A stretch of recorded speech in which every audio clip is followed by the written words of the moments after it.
Benar, kamu yang bernama Nadine? Tanya Milo kepada wanita yang ada berdiri di hadapannya saat ini. Sebelumnya Milo belum pernah bertemu dengan Nadine. Makanya dia tidak tahu kalau Nadine merupakan mantan kekasih putra bosnya. Iya tuan, jawab Nadine dengan sopan. Karena CEO yang baru belum masuk perusahaan, untuk sementara kamu mengerjakan berkas ini terlebih dahulu.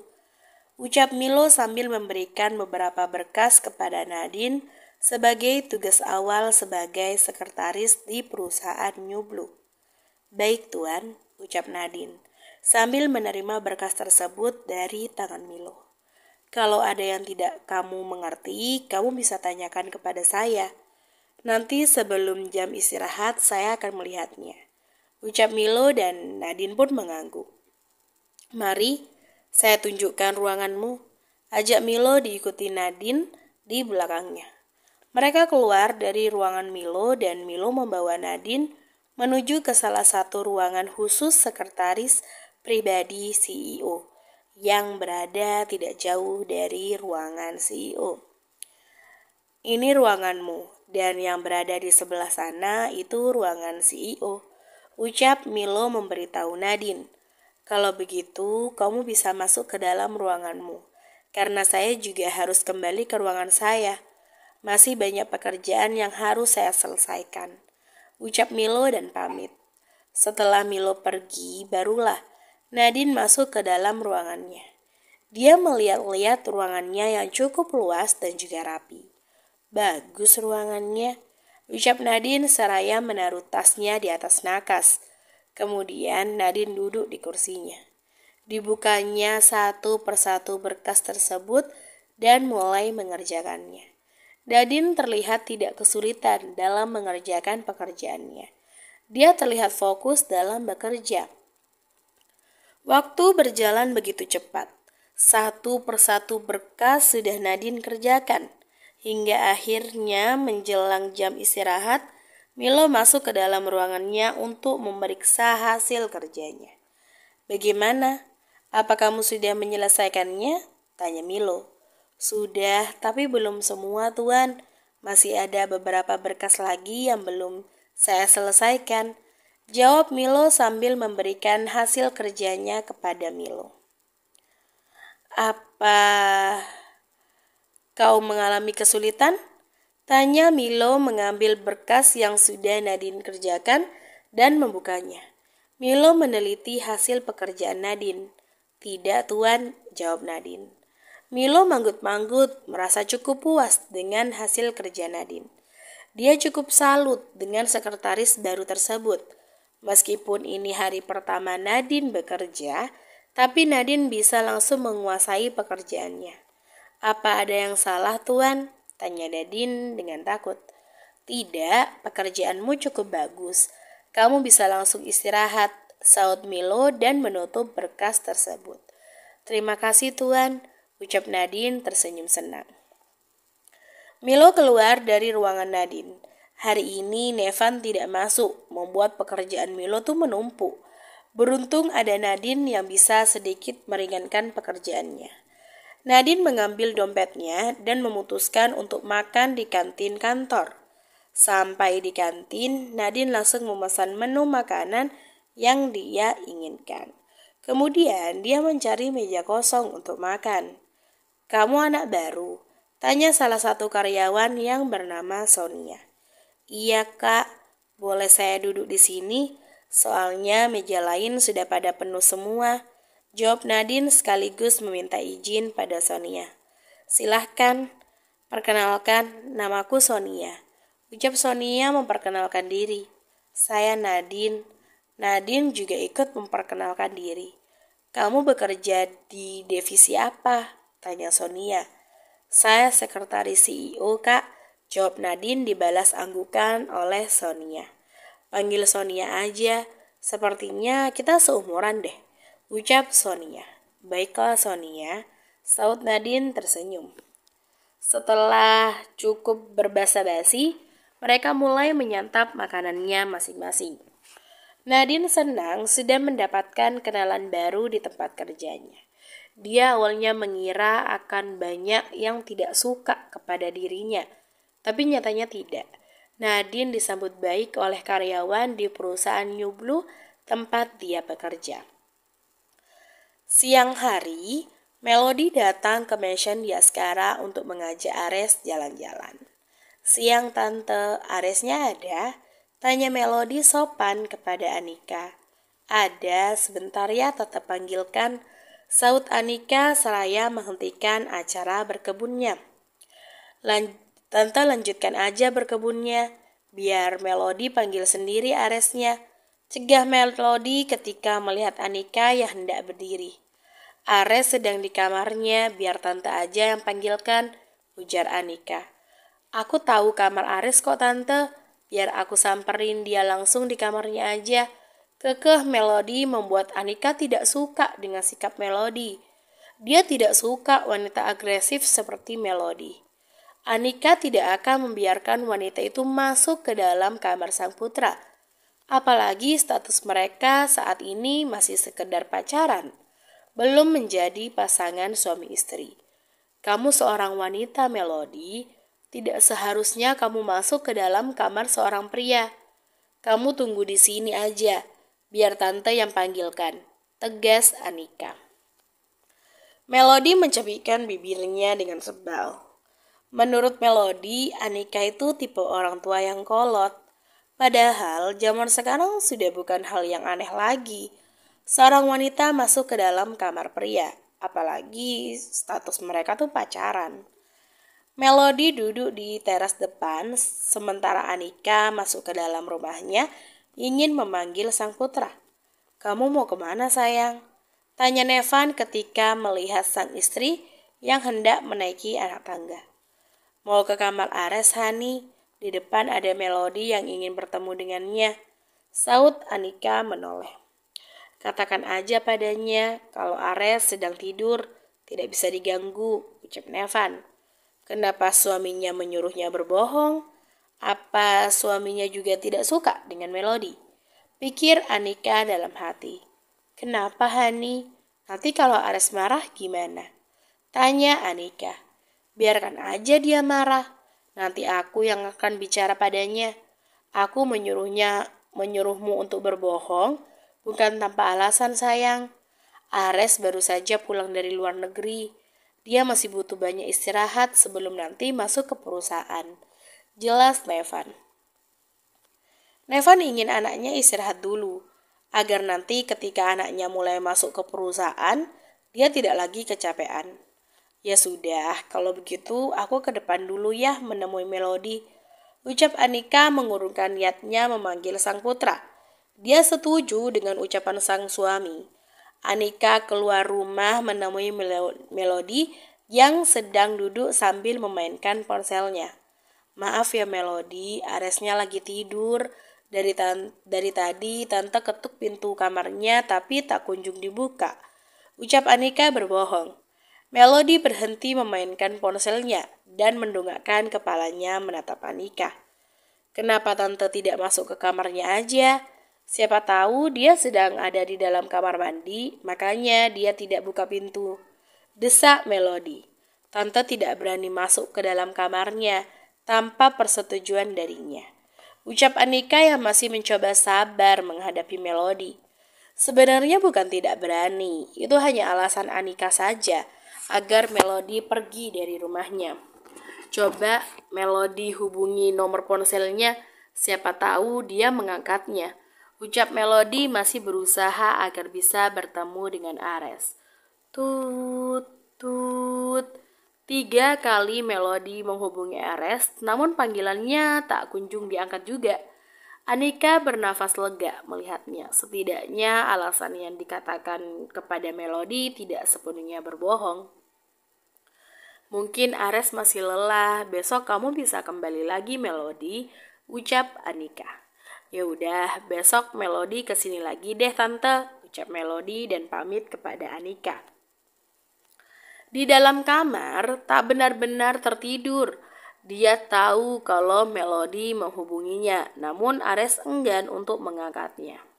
Seminggu sudah Ares istirahat di rumah. Selama seminggu pula, Ares hanya menghabiskan waktunya di rumah saja, tanpa kemana-mana.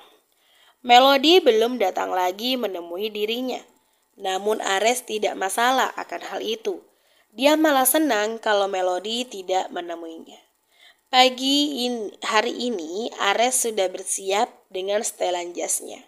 Hari ini dia memutuskan untuk masuk ke perusahaan menggantikan kepemimpinan sang ayah sebagai CEO di perusahaan New Blue. Ares turun ke bawah menuju ke ruang makan. Di situ sudah ada kedua orang tuanya dan juga adiknya. "Kamu sudah siap, Boy?" tanya Nevan ketika melihat anaknya yang sudah berpakaian rapi dengan baju kerjanya. "Sudah, Ayah," jawab Ares dan duduk di kursi kosong sebelah adiknya. "Ayo kita sarapan dulu," ajak Nevan. Mereka makan dengan tenang. Tak butuh waktu lama mereka sudah menyelesaikan sarapannya. "Ayo Princess, Ayah akan mengantarkanmu ke kampus," ajak Nevan tumben membuat Ara mengerutkan keningnya. Tidak biasanya ayahnya itu mengantarkannya ke kampus. "Ayah berangkat sama Kak Ares aja. Ara bisa bawa mobil sendiri kok," tolak Ara secara halus. Semenjak masuk kuliah, Ara sudah diizinkan bawa mobil sendiri tanpa supir. Itu pun Nevan harus dirayu dulu oleh Anika. "Benar kata ayah, lebih baik kamu berangkat sama kita aja sekalian. Bukankah kampusmu juga searah dengan kantor ayah?" ucap Ares membuat Anika menggelengkan kepalanya. "Ibu," rengek Ara sambil menggoyangkan lengan ibunya. Anika membisikkan sesuatu ke telinga sang putri. Akhirnya Ara mau ikut satu mobil bersama kakak dan juga ayahnya. Entah apa yang dibisikkan ke telinga Ara sehingga gadis itu pun menurut. "Aku berangkat dulu ya sayang. Kamu baik-baik di rumah ya," ucap Nevan lalu mencium kening sang istri dan juga bibirnya. "Iya Hani," saut Anika malu-malu. Nevan selalu dibuat gemas dengan tingkah malu-malu istrinya. Padahal sudah tidak muda lagi. Tapi tiap kali dicium wajahnya langsung memerah. Tak lupa Ares dan Ara juga berpamitan kepada sang ibu. Usai mereka berpamitan, mereka bertiga berangkat dengan menggunakan satu mobil. Ares mengemudikan mobilnya menuju ke kampus Ara terlebih dahulu. Setelah itu baru dia dan ayahnya berangkat ke kantor. "Kuliah yang rajin, jangan genit sama cowok," ucap Nevan memperingati putrinya ketika mobil yang dikemudikan Ares sudah berhenti di depan kampus Ara. "Iya ayah," ucap Ara sambil merotasi bola matanya karena malas. Usai Ara turun dari mobil, barulah Ares melajukan mobilnya menuju ke gedung perusahaan New Blue. Di perusahaan, semua karyawan digegerkan dengan kedatangan CEO baru. Semua karyawan berlari tergopoh-gopoh dan berdiri berjejer di depan pintu masuk perusahaan untuk menyambut kedatangan CEO baru. Namun Nadine dan Sonia, teman barunya, belum ada di antara mereka. Untuk sebagian karyawan yang sudah lama bekerja di perusahaan milik Nevan, tentu sudah bisa menebak siapa CEO baru yang akan menggantikan Nevan. Karena dulu sewaktu kecilnya Ares, dia sering ikut Nevan ke kantor. Hanya saja mereka tuh penasaran dengan wajah tampan Ares yang sudah beranjak dewasa. Pasalnya setelah masuk sekolah, Ares sudah jarang lagi ikut ayahnya pergi ke kantor. "Ayo cepat Nadine, jangan sampai kita telat," ucap Sonia yang sedang menghampiri Nadine di ruangannya. "Tunggu sebentar, aku beresin ini dulu," saut Nadine sambil merapikan beberapa berkas yang ada di atas mejanya. Sudah itu biarin aja, kamu bisa membereskannya nanti," desak Sonia sambil menarik lengan Nadine, karena Nadine masih saja sibuk membereskan berkasnya. "Buruan Nadine," ujar Sonia tidak sabaran, membuat Nadine akhirnya berhenti. "Memangnya siapa sih yang mau datang? Kenapa kita harus buru-buru?" gerutu Nadine sambil berjalan keluar dari ruangannya. Mereka berdua masuk ke dalam lift dan turun menuju ke lantai bawah. Hari ini CEO baru akan mau datang, Nadine. Kemarin Tuan Milo sudah memberitahu kita untuk berkumpul menyambut kedatangannya. Memangnya kamu tidak diberitahu sama beliau? Banyak karyawan yang bilang kalau CEO-nya tampan. Dia baru saja pulang dari luar negeri. Ucap Sonia begitu antusias. Aku diberitahu sih, tapi aku lupa. Saud Nadine sambil melangkahkan kakinya keluar dari lift. Gawat Nadine, CEO-nya sudah mulai masuk. Ayo cepat, kita lari, ucap Sonia dengan heboh. Mau tidak mau, Nadine berlari mengikuti Sonia dan masuk ke dalam barisan dengan nafas yang terengah-engah. Selamat pagi Tuan, sapa semua karyawan kecuali Nadine. Wanita itu masih menunduk sambil menetralkan nafasnya yang masih ngos-ngosan. Pagi, ucap Ares dengan datar. Dek, jantung Nadine langsung berdetak begitu cepat melihat ketika mendengar suara yang begitu familiar di telinganya. Dengan perlahan Nadine mengangkat wajahnya dan netra mereka saling bertubruk satu sama lain. Sejenak pandangan mereka saling mengunci. Ares, Nadine, ucap mereka dalam hati masing-masing. Nadine tak menyangka akan bertemu dengan Ares. Padahal selama ini ia sudah berusaha untuk melupakan Ares. Tapi mereka justru dipertemukan dalam perusahaan yang sama. Dan lebih parahnya lagi, ternyata mantan kekasihnya itu menjadi atasannya sekarang. Nadine menarik pandangannya terlebih dahulu dan mengalihkan pandangannya ke arah lain.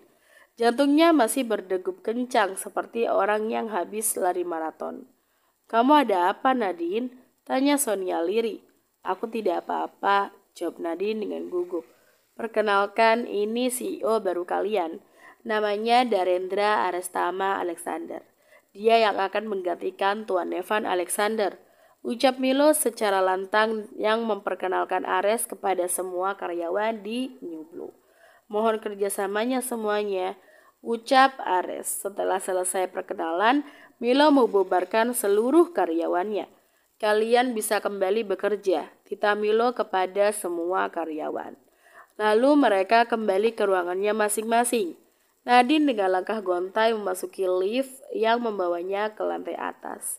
Bagaimana ini? Kenapa jadi dia CEO-nya? Gumam Nadine frustasi.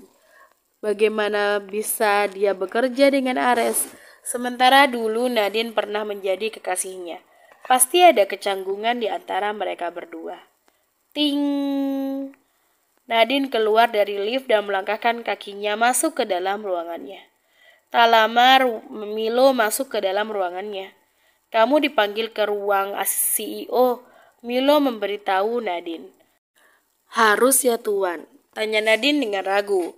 Tentu, kamu juga belum memperkenalkan diri kepada mereka kan, saut Milo. Baiklah, saya akan ke sana segera, ujar Nadine disambut anggukan oleh Milo. Milo keluar diikuti oleh Nadine di belakangnya. Milo membawa Nadine ke ruangan CEO untuk menemui Ares dan juga Nevan. Ceklek, Milo membuka pintu ruangan Nevan yang sekarang sudah menjadi ruangan Ares. Ini sekretaris barunya Tuan, ucap Milo memberitahu kepada mereka berdua. Nadine, ucap Nevan yang memang sudah mengenal Nadine. Karena dulu saat berpacaran dengan Ares, Nadine pernah beberapa kali main ke rumahnya. Iya Tuan, saut Nadine sambil menganggukkan kepalanya hormat. Panggil Om aja seperti biasa. Bagaimana kabarmu nak? Sejak kapan kamu bekerja di sini? Tanya Nevan tidak tahu kalau dia memang jarang masuk kantor. Dia lebih banyak mengerjakan pekerjaannya di rumah. Kabar Nadine baik Tuan. Om, Nadine baru seminggu bekerja di sini, jawab Nadine malu-malu. Sejak tadi Ares terus memperhatikan wajah Nadine yang semakin cantik. Ada getaran aneh yang dirasakan dari dalam hatinya ketika dipertemukan lagi dengan mantan kekasihnya. Apa kamu sudah tahu kalau kamu akan menjadi sekretarisnya Ares? Tanya Nevan. Nadine tidak tahu Om, jawab Nadine sambil menggelengkan kepalanya dengan pelan. Om tahu permasalahan kalian dulu, tapi Om berharap kalian bisa bekerja secara profesional di kantor ini, ucap Nevan.